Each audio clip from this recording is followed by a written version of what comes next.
नमस्कार आप सभी को, आप सबका स्वागत है एसएससी वाला चैनल पे। मैं हूं आपका अपना विवेक त्रिपाठी। तो जी हाँ, एक बहुत ही अच्छी वैकेंसी, ठीक है, जिसके फॉर्म्स आए थे, बहुत सारे बच्चों ने फॉर्म फिल किया था और उसके बाद बहुत सारे उसके सवाल भी आ रहे हैं हमारे पास कि सर इसका कट ऑफ कितना जाएगा, ठीक है। और जिन बच्चों को नहीं पता कि भाई इसका पैटर्न क्या था, इसका सिस्टम क्या था, उन सबको बता देना चाहता था कि अगली बार आप इस एग्जाम को मिस मत करिएगा। और मैं इसका कट ऑफ के बारे में भी आपसे बात करने वाला हूं। कट ऑफ हाई जाएगी, लो जाएगी और क्यों ऐसा होने वाला है, उसके बारे में हम लोग चर्चा करेंगे। तो नमस्कार दोस्तों, मेरा नाम है विवेक त्रिपाठी, आप देख रहे हैं एसएससी वाला चैनल। तो शुरू करते हैं। बेसिकली हम लोग बात करें सीबीएसई 2025 की सुपरिटेंडेंट जूनियर असिस्टेंट की बात, ठीक है। ये हमें सबको पता था कि जो जूनियर असिस्टेंट की पोस्ट थी ये बहुत ही बेहतरीन पोस्ट थी, क्योंकि जो मैथमेटिक्स था वो बिल्कुल बेसिक एलिमेंट्री मैथमेटिक्स था और बाकी सब्जेक्ट्स भी बहुत आसान थे इसमें, ठीक है। बहुत इसमें सिर्फ क्वालिफिकेशन सिर्फ 12वीं पास थी। ये वैकेंसी के बारे में मैंने आपको बताया भी था। तो ये जो वैकेंसी थी ये क्या था, central board of secondary education, CBSE board जो दिल्ली में बेस्ड है, उसके ऊपर ये वैकेंसी आई थी। इसका नाम था सुपरिटेंडेंट एंड जूनियर असिस्टेंट, यानी ग्रुप बी और ग्रुप सी की पोस्ट थी। एक पोस्ट थी सुपरिटेंडेंट की, एक पोस्ट थी आपकी जूनियर असिस्टेंट की। वैकेंसी कितनी थी? 212 वैकेंसी थी टोटल, ठीक है। और ये गवर्नमेंट जॉब है, ठीक है। इसका जो लास्ट डेट था फॉर्म भरने का वो 31 जनवरी था, ठीक है। मोड आपका ऑनलाइन था इसका एप्लीकेशन, ठीक है। इसमें सुपरिटेंडेंट पोस्ट के लिए टीयर 1 और टीयर 2 दोनों था, लेकिन जो आपका जीएसए था यानी जो जूनियर असिस्टेंट था उसके लिए सिर्फ आपको टीयर 1 देना था, ठीक है, ओनली टीयर 1, ठीक। और स्किल टेस्ट था उसमें।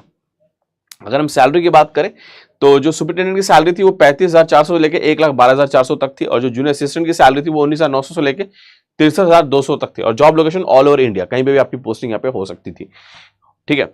और ये साइट कौन सा था ये आप नोट कर लेगा, आगे भी जब इसकी वैकेंसी आएगी तो आप तैयार रहेंगे इसके लिए। तो जो साइट थी वो थी आपकी www.cbse.gov.in, www.cbse.gov.in, ये इसकी साइट थी, ठीक है।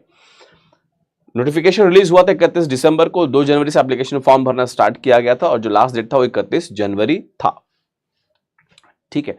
अगर हम देखें कि भाई कौन सी पोस्ट किस कैटेगरी के लिए निकाली गई थी, क्योंकि कैटेगरी वाइज भी पोस्ट डिवाइडेड थे। तो अगर हम बात करें अनरिजर्व कैटेगरी यानी जनरल के लिए तो 59 पोस्ट थे और जो जीएसए है उसके लिए 5 पोस्ट थे। अगर हम एससी की बात करें 21 पोस्ट और जूनियर असिस्टेंट के लिए 9 पोस्ट। सुपरिटेंडेंट की बात करें एसटी के लिए 10 पोस्ट और इसके 9 पोस्ट जूनियर असिस्टेंट के लिए। यानी इसमें सब में देखो आप 9 और इसमें जो ओबीसी थे उनके लिए 34 पोस्ट थी, ठीक है। और ईवीएस के लिए, इकोनॉमिकली वीकर सेक्शन के लिए 13 पोस्ट थी। टोटल 70 पोस्ट इसके अंदर थी, किसके अंदर? जीएसए जूनियर असिस्टेंट के लिए। और सुपरिटेंडेंट के लिए टोटल पोस्ट थी आपकी 142। इसमें ओबीसी में दोनों के लिए ही बहुत ज्यादा पोस्ट देखने को आपको मिल रही है। इसमें 38 पोस्ट थी और इसमें आपके 34 पोस्ट है, ठीक है। अब अगर हम आगे चले तो जो एप्लीकेशन फीस थी वो 800 रुपए थी, किसके लिए?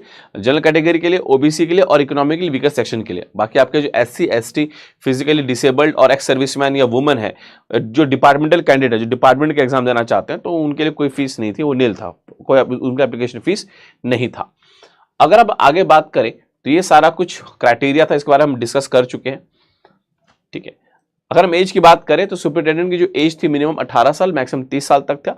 लेकिन जो जूनियर असिस्टेंट की एज थी वो 18 साल से लेके 27 साल तक था। और बाकी जो एज रिलैक्सेशन देखने को मिलता है, जो आपकी जनरल कैटेगरी है यानी एससी एसटी है, उसके लिए आपको 5 साल का एज रिलैक्सेशन देखने को मिलेगा, ठीक है। जो आपका ओबीसी है, नॉन क्रीमिलियर, एनसीएल का मतलब होता है नॉन क्रीमिलियर, वो भी सेंट्रल लिस्ट में, सेंट्रल गवर्नमेंट लिस्ट में होना चाहिए, उनके लिए 3 साल था। जो आपके फिजिकली डिसेबल्ड थे, अनरिजर्व्ड है ना, औरतों को शामिल करते हैं, वो 10 साल है।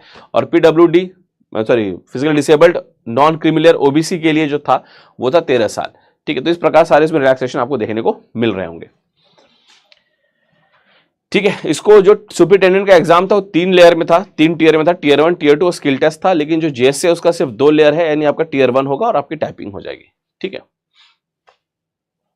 अगर हम जूनियर असिस्टेंट की बात करें तो ये सारी चीज थी। मैंने कहा कि भाई 100 क्वेश्चन होंगे, 300 मार्क्स का पेपर होगा आपका, यानी एक क्वेश्चन 3 मार्क का है। करेक्ट आंसर दिया आपने 3 मार्क मिलेंगे और नेगेटिव मार्किंग भी 1 मार्क की अगर आपने गलत आंसर दिया तो, ठीक है। जो लैंग्वेज होगा पेपर का वो बाइलिंगुअल होगा, यानी क्या आपका जीके जीएस जो है, जीके जीएस रीजनिंग मैथ्स, ये आपकी मैथ्स और इंग्लिश दोनों भाषा, सॉरी इंग्लिश और हिंदी दोनों भाषा में होंगी। लेकिन जो इंग्लिश का पेपर है सिर्फ इंग्लिश की भाषा में हो गया ना, उसका कोई और भाषा नहीं होगा, ठीक है जी। अब ये पैटर्न था, मैं किसकी बात कर रहा हूं? जूनियर असिस्टेंट की मैं बात कर रहा हूं इस टाइम में।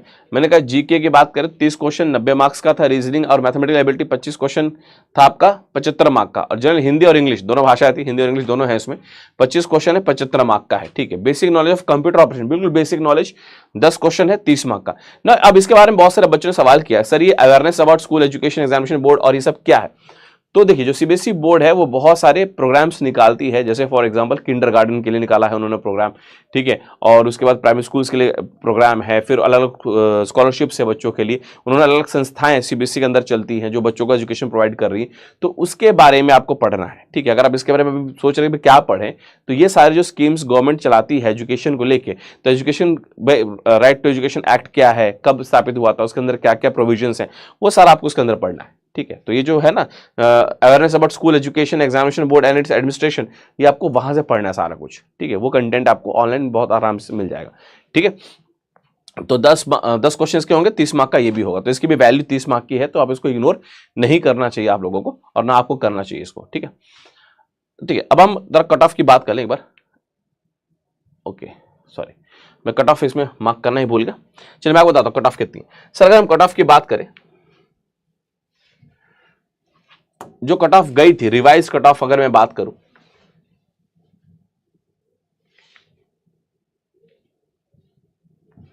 मैं अगर इसमें रिवाइज कट ऑफ की बात करता हूं, है ना, जिसका रिवाइज कट ऑफ है, तो जो रिवाइज कट ऑफ गया था इसका, वो गया था 157 पॉइंट कुछ, 0.6 था, किसके लिए, अनरिजर्व कैटेगरी के लिए 157, है ना। और ये 157 किसके लिए था, ये आपका अनरिजर्व कैटेगरी के लिए भी था, और ये ओबीसी के लिए भी आपका इतना ही था। जो आपका ओबीसी पोस्ट है इसके लिए भी इसकी कट ऑफ इतनी ही थी, दोनों के लिए। अगर हम बात करें इसमें, जब हम एससी एसटी को अगर हम और ऐड करते हैं, तो ये जो कट ऑफ है वो और डाउन आ जाता है।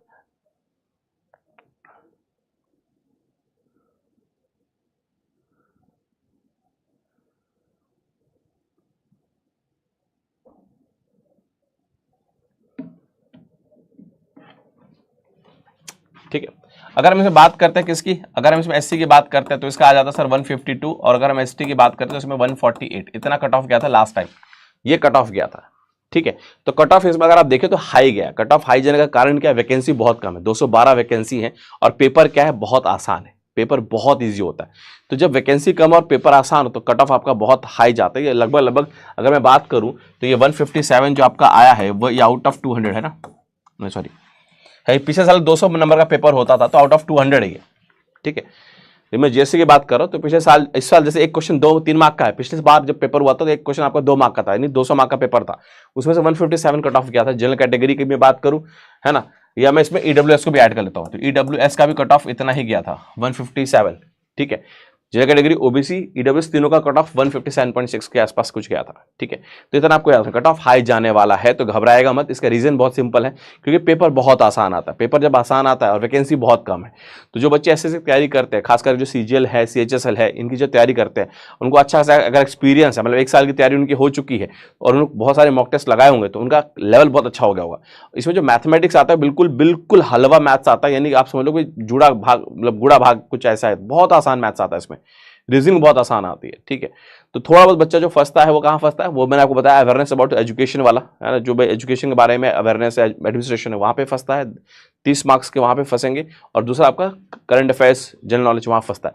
मैथमेटिक्स, इंग्लिश बहुत आसान है। हिंदी में थोड़ा बहुत फंसता है, बच्चों को हिंदी बहुत कम आती है, बहुत सारे बच्चों को, तो हिंदी लैंग्वेज थोड़ा सा बच्चा फंसता है। तो ये चैलेंजिंग 3 एरियाज है आपके, जहाँ बच्चे थोड़ा सा लैक करते हैं। अगर थोड़ी मेहनत करें तो उसको भी ओवरकम बड़ा आराम से किया जा सकता है, ठीक है। तो अगर आप ऐसे भी और भी एग्जाम्स की तैयारी करना चाहते हैं हमारे साथ, तो एसएससी महापैक बिल्कुल आप सबके लिए ही है, जिसकी फीस 2799 है 1 साल की, जिसमें आप ऐसे 20 से ज़्यादा एग्जाम्स को कवर करते हैं, 20 से ज़्यादा एग्जाम्स को आप कवर करते हैं। और ये बहुत ही सुनहरा मौका था बच्चों के लिए जिन्होंने फॉर्म भरा है, बहुत ही गोल्डन अपॉर्चुनिटी है। क्यों, ना के बराबर कंपटीशन है, ना के बराबर, ठीक है। और ऐसे और वैकेंसीज के बारे में इस चैनल पे समय समय पे नोटिफिकेशंस में देता रहता हूं, उनके बारे में बताता रहता हूं, और आपको गाइड करते रहता हूं कि कौन से फॉर्म्स आपको भरने चाहिए, क्या उसके प्रोज है, क्या उसके कॉन्स है, ठीक है जी। तो ये कट ऑफ को माइंड में लेके चलिएगा, ठीक है। ये रिवाइज कट ऑफ याद रखिएगा, इसमें कई जगह पे 164 भी बताया जाएगा। तो जो स्टार्टिंग में 164 कट ऑफ आया था, और बाद में उसको रिवाइज किया गया था, सीबीएसई उसको रिवाइज करके ये रिवाइज कट ऑफ में आपको बता रहा हूँ 157 जो आया था, ठीक है। तो अपनी तैयारी को बहुत बेहतरीन रखिएगा, मजबूत रखिएगा, और all the best. Thank you so much, God bless you all. Her her Mahadev.